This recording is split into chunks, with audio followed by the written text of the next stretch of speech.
नाही घडविला नाही बसविला, घडवला नाही कोणी त्याला, कोणी बसवलं नाही, पण भक्तीमुळं पुंडलिकाला भेटावायला. आता स्वयंभू ईश्वर, त्या ईश्वराला असं वाटलं की हे सर्व सृष्टी निर्माण करायची. आता ते स्वयंभू होते, पण म्हणले कोणाचा तरी आधार घ्यावा लागला. पण आधाराशिवाय काही चालत नाही. हा कार्यक्रम जरी घडता येतो आपला, तरी कुठून तरी आधार मिळाला थोडा थोडा, म्हणून हे कार्य साध्य झालं. तसं त्या ईश्वराला वाटलं आता आपल्याला काहीतरी जोडी निर्माण करावी. त्यांनी इच्छा केली आणि त्यांच्या इच्छेतून आदी माया प्रगट झाली. आता आदी माया प्रगट झाल्यावर आदी मायाला वाटलं की आपल्याला काय जन्म मिळाला, किंवा आपल्याला काय हे रूप मिळालं. तर आदी माया स्वयंभू ईश्वराकडे गेली आणि म्हणे, महाराज तुम्ही मला निर्माण केलं, आता मी काय करू म्हणे, कशासाठी निर्माण केलं.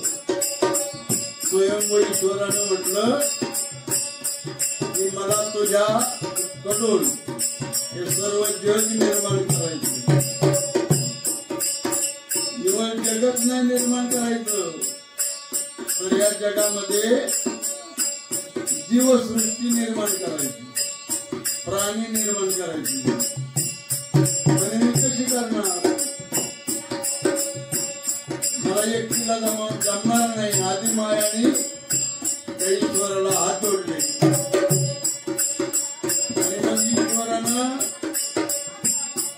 त्या मायेला दृष्टी भोग दिला, शरीराचा भोग नाही दिला.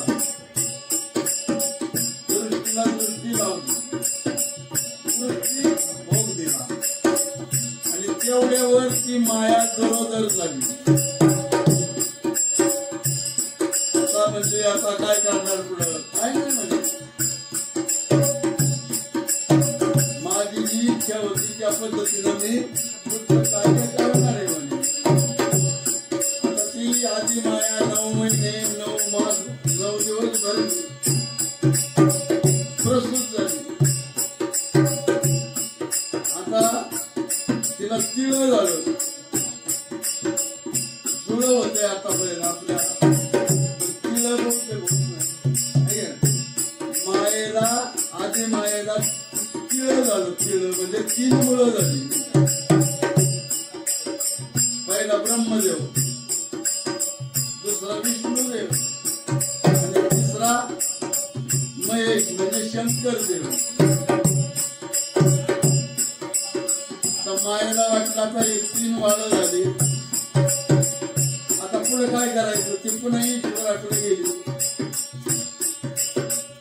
म्हणजे काय नाही त्यांना 3 कामं वाटून घेऊ आपण. मग ब्रह्मदेवाला अगोदर बोलावलं, म्हणजे ब्रह्मदेवा तुमच्याकडे एक काम, या जगामध्ये जन्म द्यायचा म्हणजे उत्पत्ती करण्याचं कार्य तुमच्याकडं. ब्रह्मदेव म्हणजे ठीक आहे, जशी आज्ञा तसं कार्य मी करेल. मग विष्णुदेवाची वेळ आली, 2 नंबर. विष्णुदेवाला बोलावलं म्हणजे ब्रह्मदेवाला जीव निर्माण करायचं काम दिलंय. ब्रह्मदेव जे निर्माण करते त्यांचा सांभाळ करायचं काम तुम्ही करा. म्हणजे विष्णुदेवाकडे काय काय काम आलं, सांभाळ करायचं, सांभाळायचं. आता राहिले शंकरदेव, त्यांना बोलावलं म्हणजे ब्रह्मदेव जन्म देईल, विष्णुदेव त्यांचं रक्षण ज्यांचं आयुष्य संपलं त्यांचं संहार करायचं काम तुम्ही करा. या 3 देवाकडे 3 काम आली.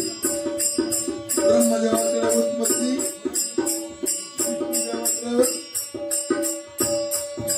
सांभाळ करायचं काम आणि शंकराकडे संहार करायचं काम. आता पुढे जीव निर्माण केले, पण जीव कधी युगामधले जीव वेगळे झाले.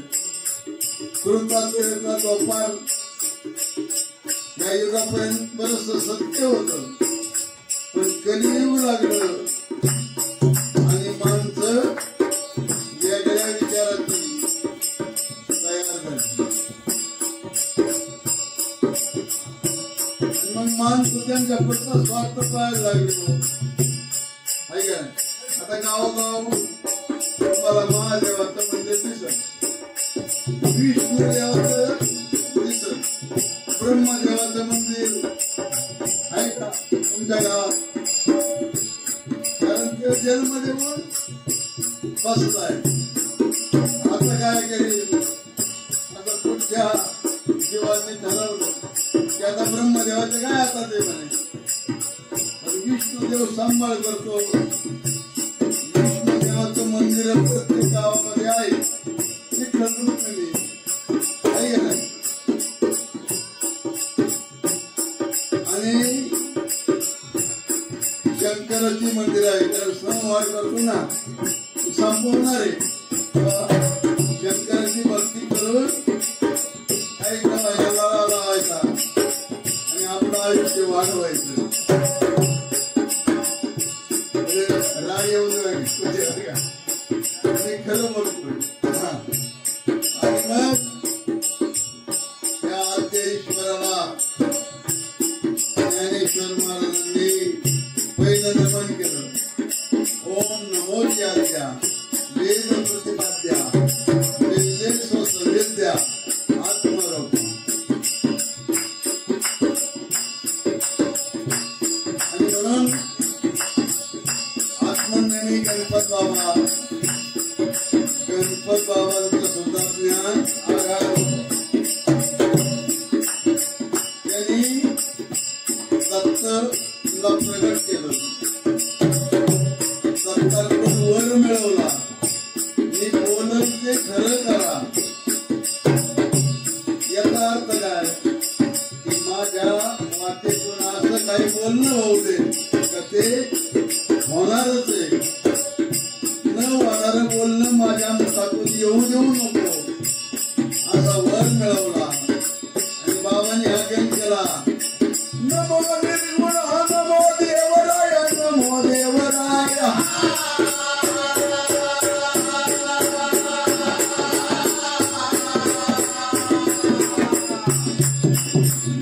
दिनावर करावी हाता कृपेची छाया.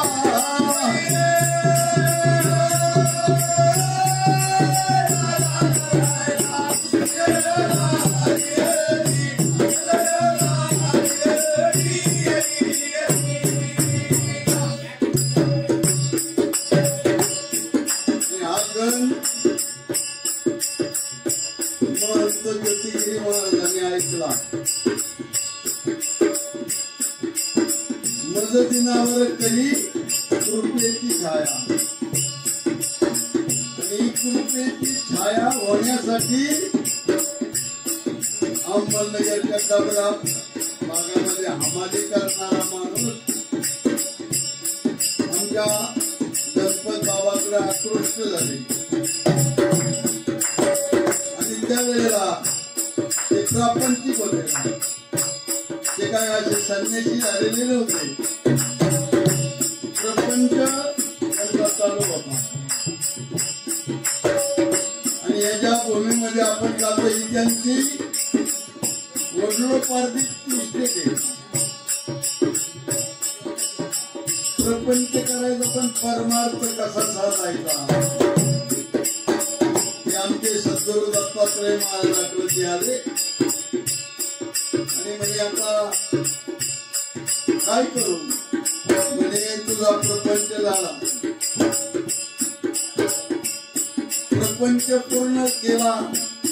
आता परमार्थ करण्याचं कार्य तुमचं चालू करा.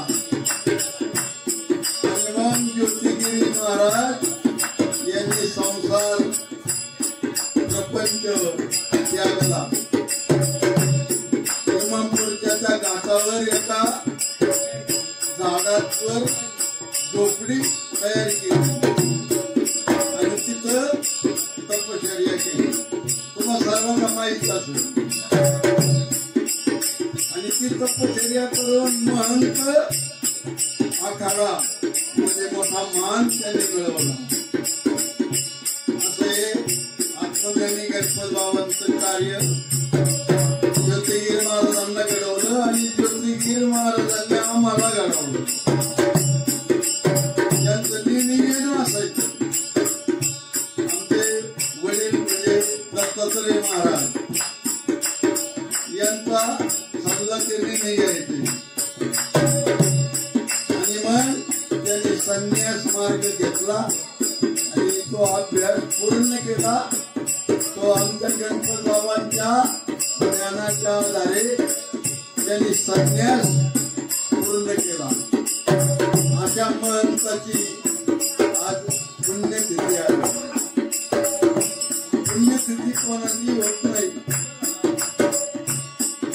त्यांनी सर्व मिळवलं त्याची पुण्यतिथी होत असते. आणि या पुण्यतिथी साजरी करण्याचं एक कारण आहे की त्यांची जी चैतन्य आहे ते चैतन्य आपल्यामध्ये सुद्धा आलं पाहिजे. आणि म्हणून आपण हे भक्तिभावानं त्यांचं भजन कीर्तन गायन या गोष्टी सर्व चालू असतात. असं गण संपलेला आहे. आता गण झाल्यानंतर या बेसिक मध्ये गवळण घ्यावी लागते.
Yeah.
Lord.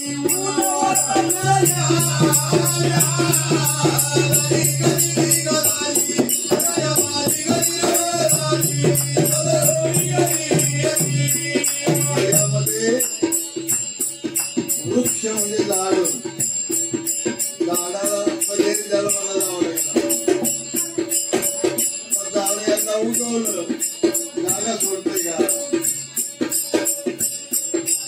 काही झालं हजार वर्ष जागा एकाच जागेवर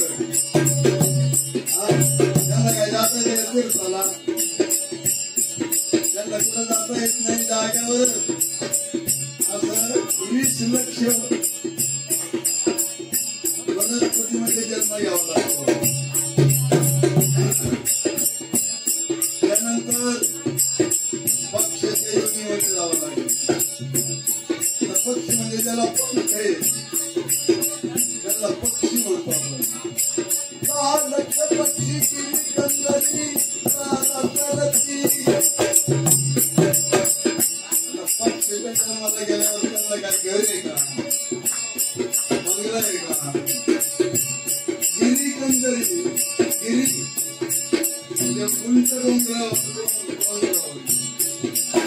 गंधर्वी आनंदामध्ये कुठे तिथं जाऊन चारा शिवाय जायचा आणि मग खायचा. त्याला काही जमीन आहे का? एवढी इष्ट माझी मीच खाणार असं कोण अडवणार आहे की त्यांना?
जन्माचे घ्यावं लागतात. आजच्या स्थळच नाही, जन्म झाला लगेच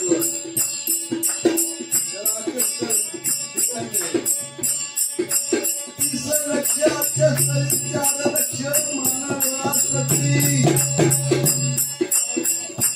4च प्रकारची माणसं आहे. पुढे जाते मोठ्या शहरामध्ये जरी गेला तर 4च प्रकारचे माणसं. मोठ्या गावात जरी गेलो 4च माणसं, 4 प्रकार. प्रकार सांगतो मी तुम्हाला, सर्वांना माहित आहे. पहिला प्रकार आहे बद्ध, दुसरा आहे मुमुक्षु, तिसरा आहे साधक आणि चौथा आहे सिद्ध. याच्या पलीकडे 5वा प्रकार माणसामध्ये नाही. बद्ध कोणाला म्हणायचं? जो आपलंच मत, दुसऱ्याचं काही घेणं नाही देणं नाही.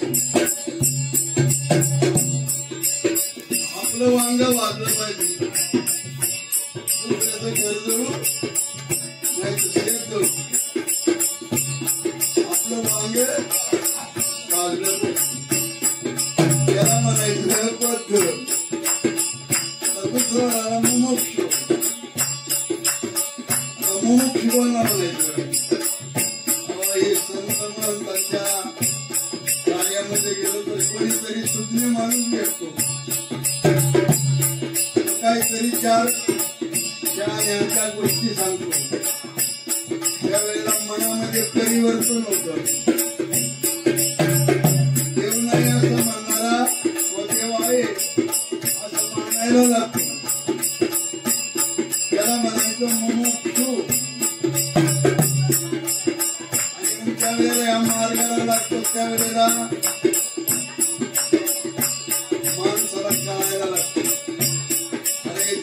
ऐकून घे. विचार करतो आणि मग आपण या सिद्ध माणसासारखं व्हायचं आणि मग साधना करायला लागला तर तो साधक या तिसऱ्या प्रकारामध्ये साधक होतो. आता आपण सारे साधक आपल्याला कळलंय का देव आहे आणि देवाकडे जाण्यासाठी रस्ता आपण शोधतोय. त्या रस्त्याने आपण हळूहळू जावायला वाटचाल चाललेली आपण साधक मंडळी आहोत. आणि चौथ्या प्रकारे सिद्ध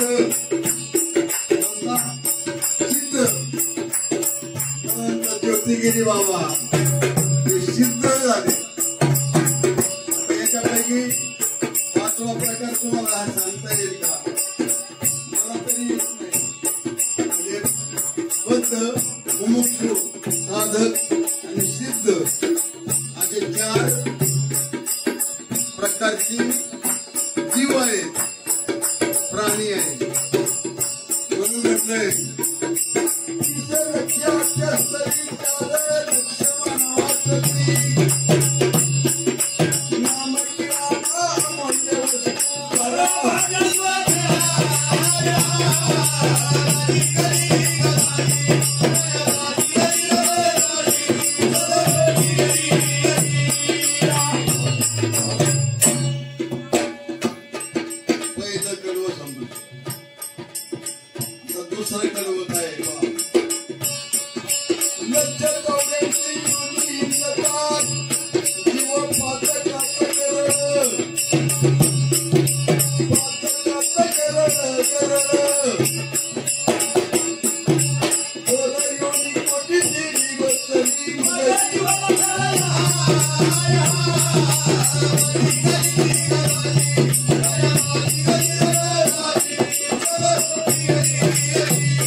जन्म घेतल्यावर प्रत्येक जन्माचा संस्कार आपल्या या जीवाला वेळे घालून बसतो.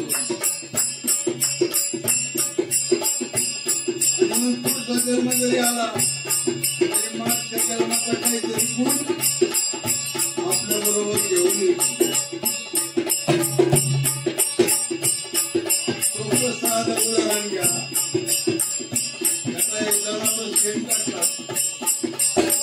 जमिनीवर पडतो शेण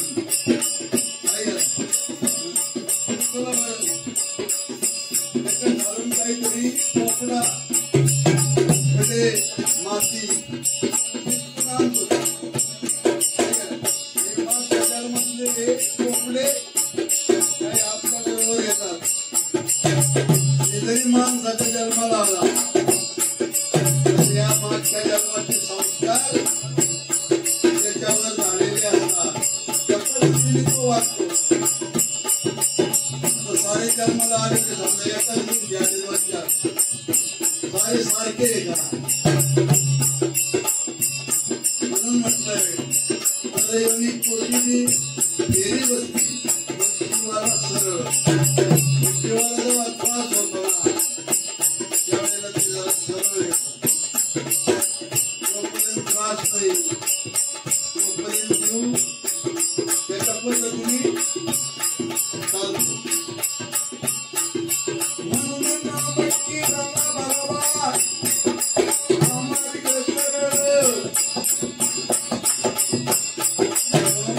काहीतरी नाम आपल्या सदगुण आपल्याला मिळतं. त्याच्यावर जर लक्ष केंद्रित केलं आपण तर आपल्याला निश्चित त्याचा फायदा होतो. म्हणून नामकी बाबा आम्हाला दिवस येतो त्याला सौदा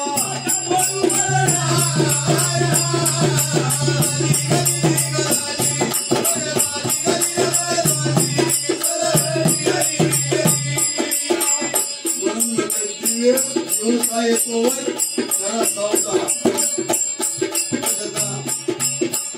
नामाचा दिवस कशाला बनले हृदयामध्ये तो आत्मा येणार तो या शिक्षेत आला की पाठ झाली सकाळ होती दुपार होती संध्याकाळ होती आणि संध्याकाळी सूर्य मावळतो आत्मा जोपर्यंत आपल्यामध्ये आहे तोपर्यंत बाजार करा गंधर्वाने एका पदामध्ये म्हटलंय दिन करा हेतू करा बाजार पुस्तका वाचता वडगाव आंबी ठिकाणी कवीचे मकान मानस बसले असता हे 14 मध्ये ते नाही खरेदी विक्री जोपर्यंत आपल्या देहामध्ये आत्मनाद आहे तोपर्यंत सौदा करा आत्मनाद निघाला जग गेलं जग जायचे असे समजा त्यानं मकर टाळ्या हरिवचनामध्ये सावध असा व्यर्थ जाता वाया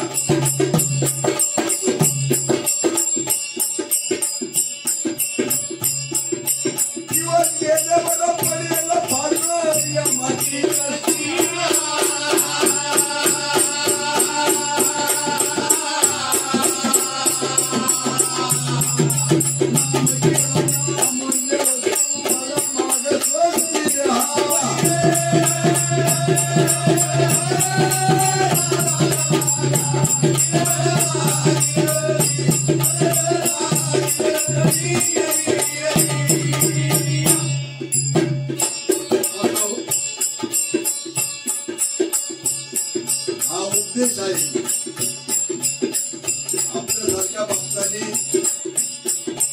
लक्षपूर्वक ऐकलं तर खरंच आपल्या जीवनाचा मोक्ष मिळवण्याचा एक मार्ग आहे म्हणून म्हटलं दिवस ऐकतो त्याला सौदा नका फोटो सरळ म्हणजे चवडी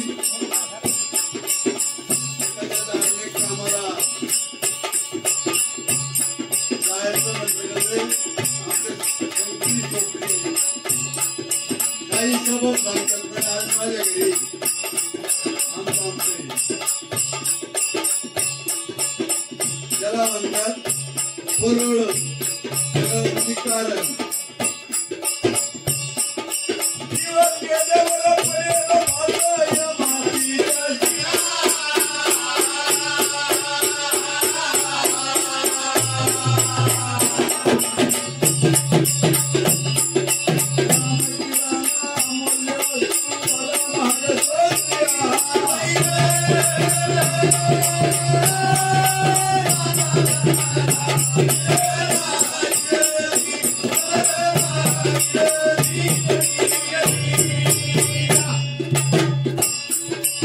सरळ मार्ग आला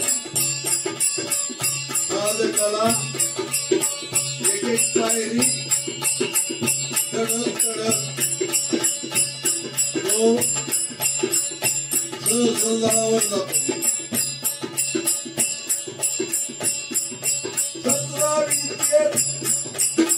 17 जीवन प्यावे उलटी वाये बदला अभ्यासानं तो प्राणी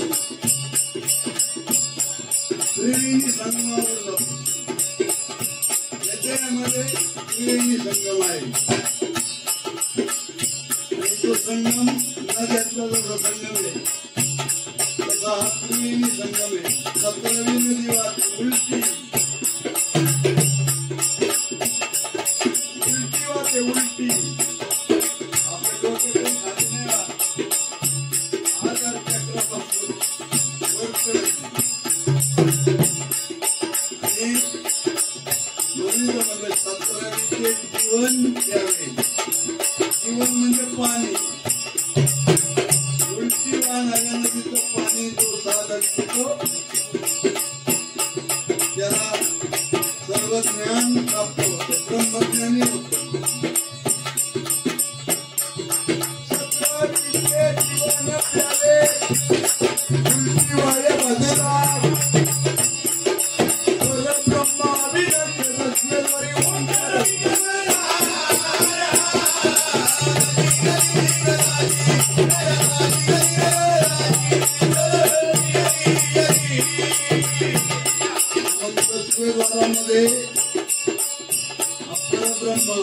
पाहिजे ओंकार स्वरूप होऊन जातो म्हणून आपण एकमेकाला भेटल्यावर ओम नमो नारायण असं म्हणतो काही बाकीचे म्हणतात म्हणून आपणही म्हणतो असं नाही एकच झालेला असतो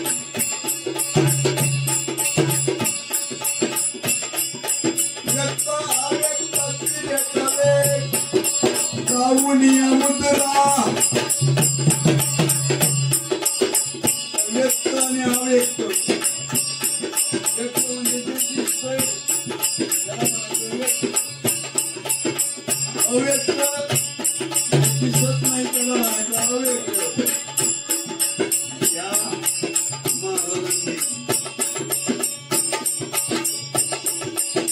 व्यक्तातून अव्यक्तामध्ये प्रवेश केला सगुणातून निर्गुणामध्ये ईश्वर निराकार निर्गुण एक नाही त्याच्या सानिध्यामध्ये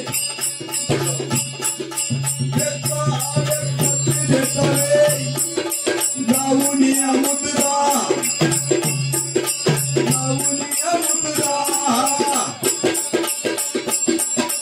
परब्रह्मा विनाचे दसलं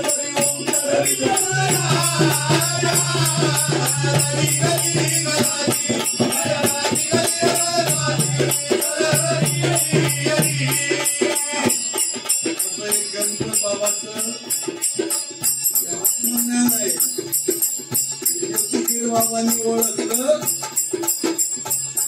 आणि या पारक पदाचा व्यास त्यांनी घेतला तिथं बाबांचं कार्य असेल तिथं हा वैदिक कार्यक्रम असेल तिथं ते इमामपूर घाटातून त्या कार्यक्रमाला रात्रभर आसन लावून बसलो आसन लावून बसणं काय सोपं काम नाही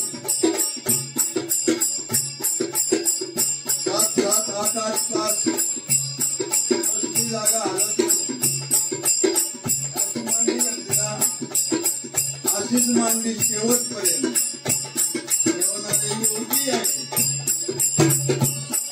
म्हणून बाबांचं ज्ञान त्यांना भेटलं त्यांनी तो आम्हा सर्वांना प्रसादानं वाटलं गुरु भीमराज कवी गणपती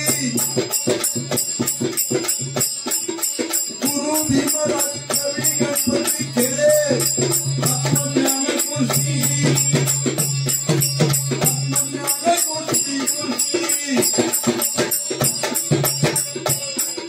नाम किराणा अमूल्य वस्तू भरा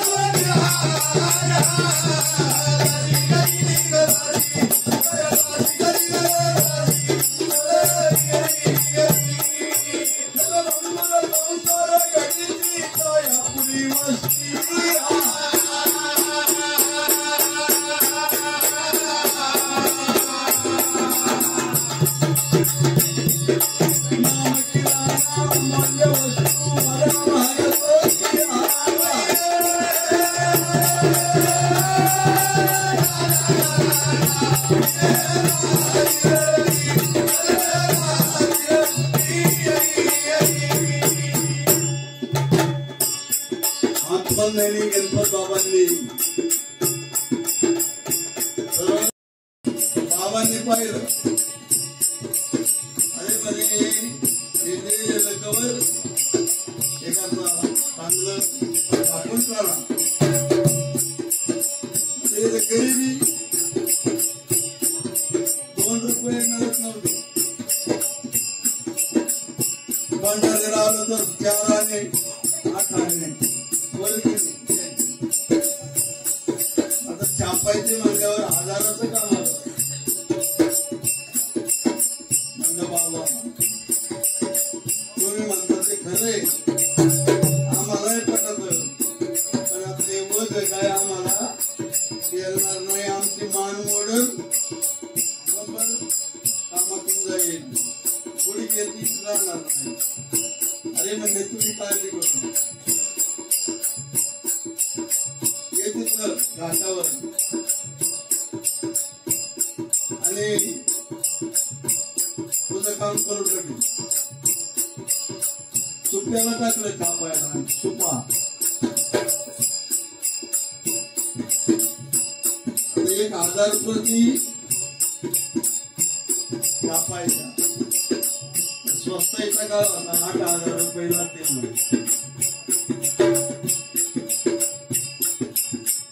8,000 रुपये लागतील म्हणजे आता 100 रुपये पाहायला मिळतो.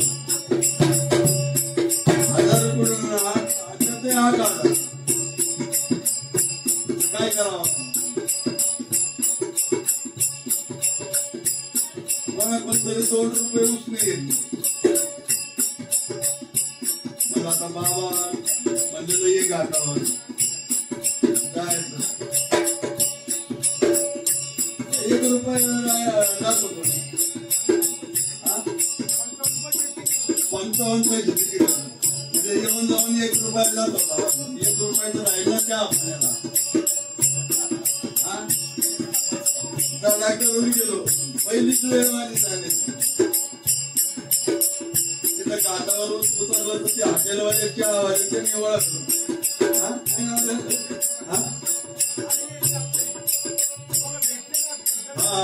बरोबर. पहिला त्यांचं ओम नमो नारायण चहा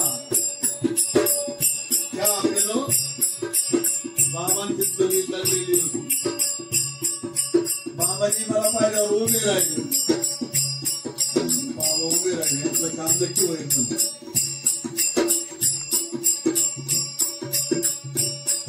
अरे कसं काय आला.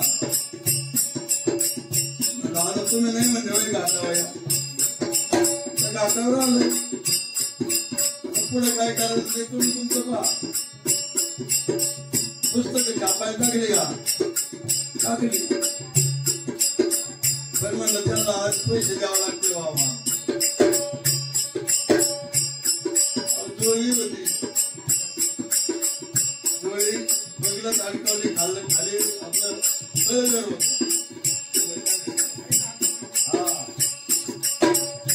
तळघरात खाली उतरले आणि दुसऱ्या क्षणाला पुन्हा वर आले. जोळीमध्ये हात घातला.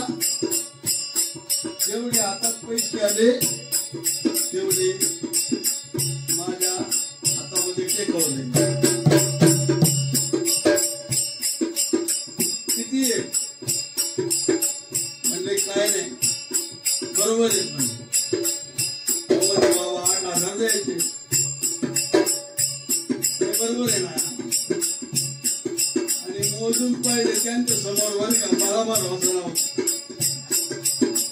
विश्वास नाही ना. मोजून पाहिलं 1 रुपया खाली नाही, 1 रुपया ज्यादा आहे नाही. बरोबर 8,000 रुपये भरले. माणूस यमनपूर घाटावर सौदा झाला माझ्या त्यांच्या छापणाऱ्या मालकाकडून. कसा ऐकला असेल त्यांनी विचार करा. तिथं कसं कळलं यांना एवढे पैसे द्यायचे ठरले. तेवढे पैसे हातावर आले आणि मग देव नाही म्हणावं तर काय म्हणावं. आपल्याला अनुभव आला देवच झाले. आणि या चाललेल्या पदाच्या भाषामध्ये सिद्ध झाले. सिद्ध नाही राहिले, नाही राहिले, नाही राहिले. या साऱ्यांच्या पलीकडं सिद्ध झाले. असो माझ्या वयाच्या मानाने मी ज्यादा घरी घेतला तेव्हा मी माझं काय या ठिकाणी थांबवतो. त्यानंतर आमच्या आलेले सर्व मंडळी ही क्रमाक्रमानं आपली सेवा देतील. सर्वांची सेवा सेवा झाल्याशिवाय कार्यक्रम बंद होणार नाही. प्रत्येकाने आपली सेवा प्रमाणामध्ये देण्याची त्या ठिकाणी कृपा करावी. माझ्या गायनाला मी पूर्ण विराम देतो. जय सद्गुरू.